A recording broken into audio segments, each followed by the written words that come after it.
दोस्तों, वंदे मातरम।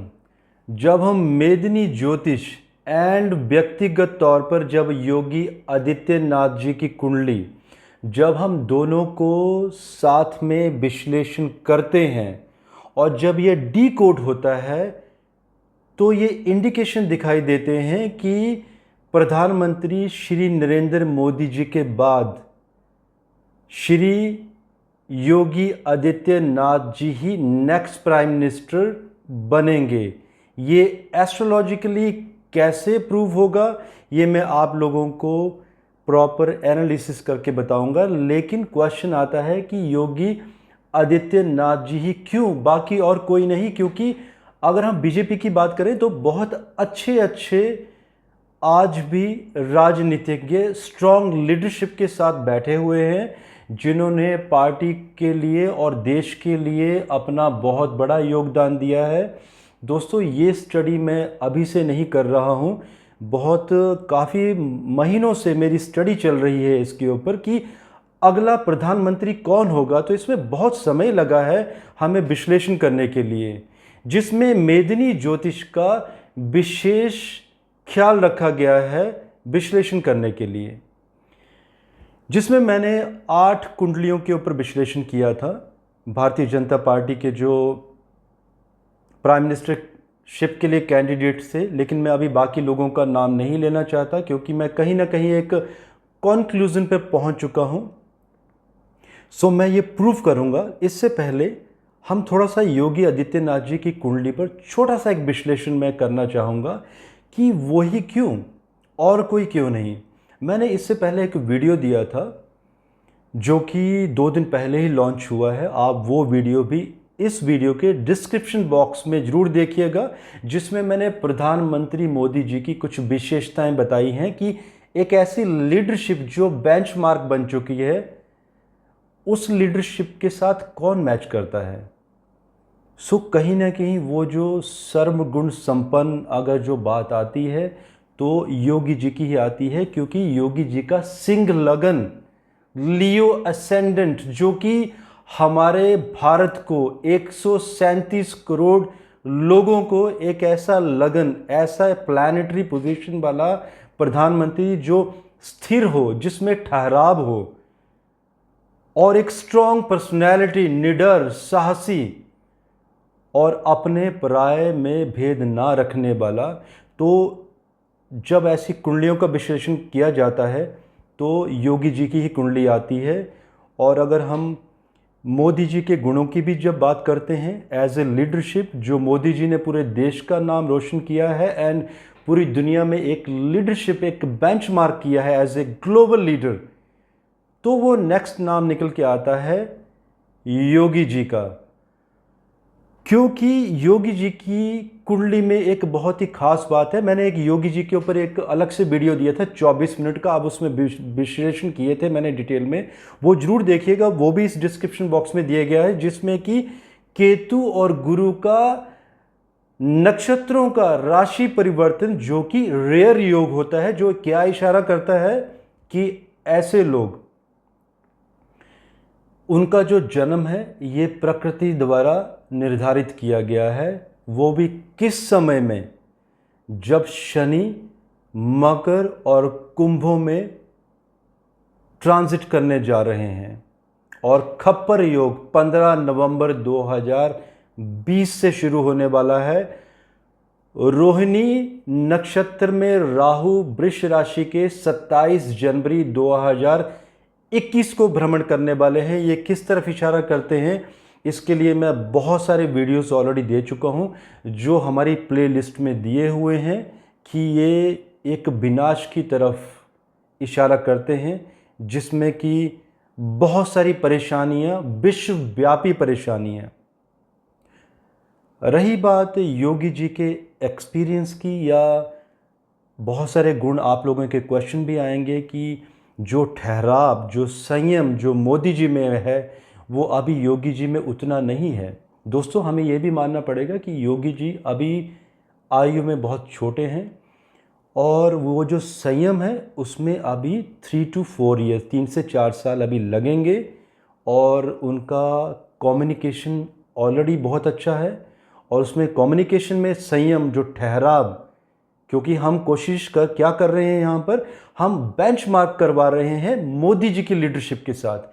तो वो स्ट्रॉन्ग लीडरशिप ऑलरेडी जो उनकी है, वो उसमें और भी एक रिफाइनमेंट धीरे धीरे 3-4 सालों में निकल कर आएगी। अब ये एस्ट्रोलॉजिकली कैसे है, देखिए, एक तो योगी जी के प्लैनेट्स, जो एक बहुत बड़ा राजयोग ऑलरेडी कुंडली में बना हुआ है, 10वें घर में जिस तरीके से ग्रहों की स्थिति, इसमें मैं बहुत सारे विश्लेषण नहीं दूंगा, वीडियो को शॉर्ट रखूंगा, क्योंकि योगी जी का वीडियो आप अलग से देख सकते हैं। मेदिनी ज्योतिष के हिसाब से मैंने जो 3 कॉम्बिनेशन आपको बताए, खप्पर योग, राहु का रोहिणी नक्षत्र में भ्रमण वृष राशि में, शनि का मकर और कुंभों में ट्रांजिट, जो कि 2025 तक रहेगी। तो 2025 तक ये जो दुनिया है, ये विस्फोट के ढेर पर खड़ी है। ये मेदिनी ज्योतिष में भी दिया हुआ है। तो मेदिनी ज्योतिष में जब ये योग निकल कर आते हैं, और जब हम योगी जी की कुंडली का भी विश्लेषण करते हैं, तो जो कॉम्बिनेशन बनते हैं, बहुत सारे लोग ये भी कहते हैं कि नारद संहिता में ऑलरेडी लिखा हुआ है, रावण संहिता में। जी नहीं, कुछ नहीं लिखा है। ये एक ज्योतिषी का काम है कि उन श्लोकों को, उन मेदिनी ज्योतिष के रूल्स को और करंट एक व्यक्तिगत चार्ट को किस तरीके से मर्ज करके वहाँ से मैथमेटिकल कैलकुलेशन करके डीकोड करना। तो डीकोड जब करते हैं तो योगी जी की ही कुंडली सामने निकल कर आती है। अब ये क्या होगा आने वाले समय में, किस तरह से उनकी लीडरशिप होगी और क्या करने वाले हैं, इसके ऊपर हम विश्लेषण करते हैं। योगी जी की कुंडली में शुक्र की महादशा, जो कि नवंबर 2024 से शुरू होने वाली है, और शुक्र ये तो काफ़ी लंबे समय तक रहेंगे, जो कि एकादश स्थान में शुक्र की महादशा मंगल के साथ विराजित होना, जो कि एक बहुत ही स्ट्रॉन्ग लीडरशिप, प्रमोशन, और इसमें डिनाई नहीं किया जा सकता कि उत्तर प्रदेश भारत का 1/4 है, तो यूपी को संभालना आसान नहीं है। और उसके बाद अगर प्रमोशन होती है तो वो बात आ जाती है भारत की, और ये भी इंडिकेशन दिखाई दे रहे हैं, करंट में बात कर रहा हूँ, आने वाले समय की 1-2 साल के बाद ही, कि कहीं ना कहीं सेंट्रल में भी उनका कोई ना कोई रोल रहेगा। कानून, संविधान, हम सब जानते हैं कि कोई भी सदस्य, लोकसभा का सदस्य स्टेट में या स्टेट का लोकसभा में इंटरफेयर नहीं कर सकता।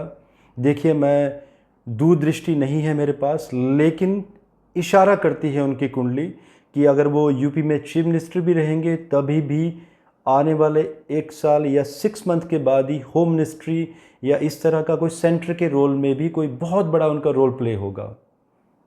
अब बात आ जाती है 2025 की, जब उनको मैं उत्तराधिकारी के हिसाब से देख रहा हूँ शुक्र की महादशा में, जिसमें मंगल 11th हाउस में, रिकॉग्निशन हाउस में, और यही मंगल नवमांश कुंडली में भी एकादश भाव में बैठे हुए हैं, साहस के स्थान में, रिकॉग्निशन, वर्ल्ड वाइड रिकॉग्निशन दिखाते हैं ये।